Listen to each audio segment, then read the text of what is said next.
भाई हमारे नंबर पर तो संचालक भी थक लिया।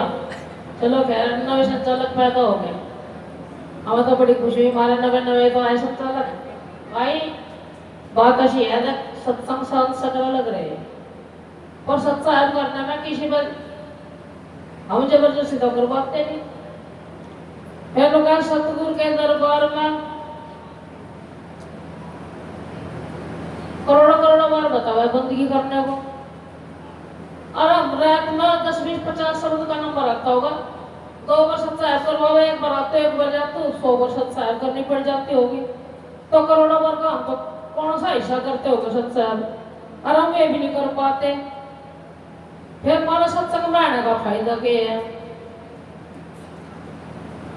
ये सत्संग का मतलब ये नहीं है अब हम सत्संग का मनोरंजन में लेकर चले।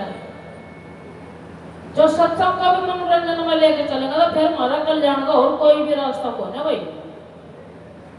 सत्संग को तो हम लोगों को कहा मस्ती चढ़ी निज रूप की, ये दिल दीवाना हो गया, और आसन्न की नाव ईश्वर पद निश्चय हो गया।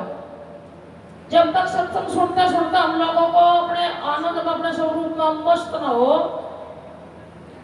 अपने आप को हम भूल ना जाए, सतगुरु में इतने हम लगनशील हो जाते, हमारी धुन लग जाए, तो ब्रैग हो जाए सब सुनते सुनते, अब हम अपने आप को भूल जाए, हमारा सतगुरु के चरणों में ऐसा ध्यान लग जाए, तो समझो कि हम सत्संग सुन रहे हैं। और जब सत्संग सुनते सुनते हम लोगों को ऐसी आएगी, ये हमारे मन में कोई दूसरी बात है कि एक दूसरी पड़ोस में बैठी कुछ कह लगे, कोई भी चर्चा करने लगे, तो हमारा मन सत्संग में होने लगता। इधर कहो ना, लोग भेष दराज न भेद न जाना और ठगे न नारी, भेष दराज न भेद न जाना और ठगे न नारी, आत्म से प्रचार नहीं नाया कुल की जात बिगाड़ी, सुंदर दास कहे हंस की चाल कागनादारी। सत्संगी हो या साधु हो, भाई हम सब लोगों को रहने के ऊपर रहना चाहिए। सत्संगी भी अपने भले के लिए, अपने कल्याण के लिए, अपने सुख के लिए सतगुरु साहब की शरण आते हैं, और साधु भी जो है नी त्याग तपस्या जो करते हैं, घर परिवार का सबका त्याग करके और दुनिया की बुराई सिर पर रखते हुए वे संन्यास लेते हैं। वे कहाँ जा लोग, कोई बोल रहा है, कोई ठोल रहा है, कोई डाल रहा है सिर दूर, कोई बोल रहा है, कोई ठोल रहा है, कोई डाल रहा है सिर दूर, कोई स्तुति निंदा करे, कोई ज्ञानी कोई कूर।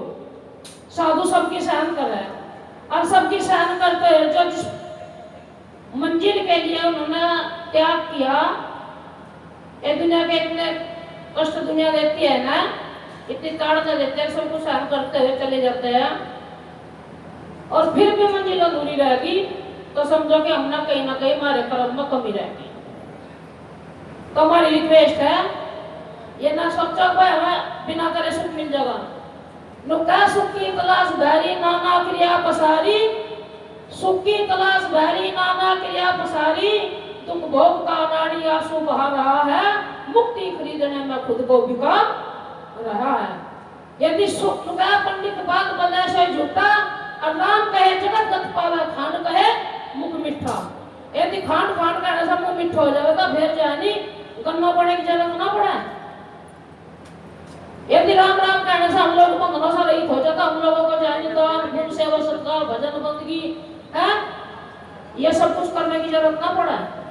बस गुरु गुरु करने का, गुरु ने बना, गुरु का जरूर रखना, लेकिन गुरु जो अंदर में विकार है वे उसके साथ साथ उनमें भी सुधार करते चले जाओ। अच्छाई को ग्रहण करो और बुराई का त्याग करो, ठीक है। तो मैं शब्द बात तो करना नहीं जानते, आपको एक बात बताओ, ये बात बहन जितने सत्संग में आई, पता नहीं हलवा खाने के लिए आवे है, अब जने एक दूसरे अपने सहेलियों तो मिलने के लिए आवे है, और जब तुम सत्संगी बन जाओ ना सारी, तो ये क्या मतलब मेरे हिसाब से तो 100 घर कल सुबह ही सुधर जाओगे। जैसा डोली खाकर तब कहीं माता पे जाओ, कहीं खेड़े पे जाओ, कहीं भूमिया पे जाओ, कहीं पीर पे जाओ, कहीं पगंबर पे जाओ, कहीं शेरावाड़ी पे जाओ, कहीं चंडीवाड़ी पे जाओ, हैं? उन्होंने सबको छोड़ कर अब जाने संतों की शरण में आए, अपने सतगुरु को पूजा करो, अपने सास ससुर को पूजा करो, अपने पति की आज्ञा का पालन मेरा करो, हैं? अपने बच्चों को अच्छी शिक्षा दिया करो, अपने परिवार में बैठकर अच्छी अच्छी बातें सुना करो, अच्छे सदग्रंथों का ध्यान करो, बच्चों को भी सुनाया करो, जिससे कि बच्चों के अंदर भी अच्छे संस्कार पैदा होवे। ये ना बना नुका शरण गुरुदेव की मन को लगाना बहुत मुश्किल है, धर्म के भूत को सर से हटाना बहुत मुश्किल है। गुरु कहना तो बहुत सहज बात है, गुरु मर्यादा का चलना बड़ा कठिन है।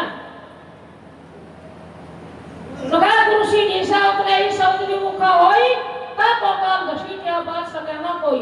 जो हम गुरु को वचन लेकर कर फिर भी अपनी गति का भटकते फिरे, माता मसानी पूजते फिरे, पाखंड को पूजते फिरे, रूढ़िवाद को पूजते फिरे, हैं? तो फिर समझो हमारा कहीं कल्याण को नहीं होना था। अपने अंदर से भ्रम खत्म कर दो। जब जिन्होंने तुम्हारे पालन परवशी करी, इतना बड़ा करा, तुम्हें सब कुछ कमा कर सौंपते चले गए, वे नहीं थारा कुछ कर सके, तो वे जो पत्थर की मूर्ति हम नहीं बनाई, वे हमारा क्या कर सके? हम हमसे शिक्षा लेनी है कि एक कोई माता बहने हुई, इन्होंने अच्छा कर्म किया, इसलिए जैन आज ये मंदिरों में मेरी मूर्ति बनी थी। हमारे संत महापुरुष हुए, उन्होंने अच्छा कर्म किया, हमसे अभी हम अच्छी शिक्षा लेनी चाहिए। उन्होंने अच्छा कर्म किया, उत्तम श्रेणी का कर्म किया, तब आज हम सबको जब नतमस्तक है। हम अभी उनका शिक्षा लेगा, उन जैसे तो नहीं बन पाएंगे, पर थोड़ा हम उनकी चाल पर चलने की कोशिश करें। बोलिए श्री सद्गुरुदेव की जय। तो कहो तो छोटा सा शब्द सुनाओ, नहीं तो बस अपना शुरू हो।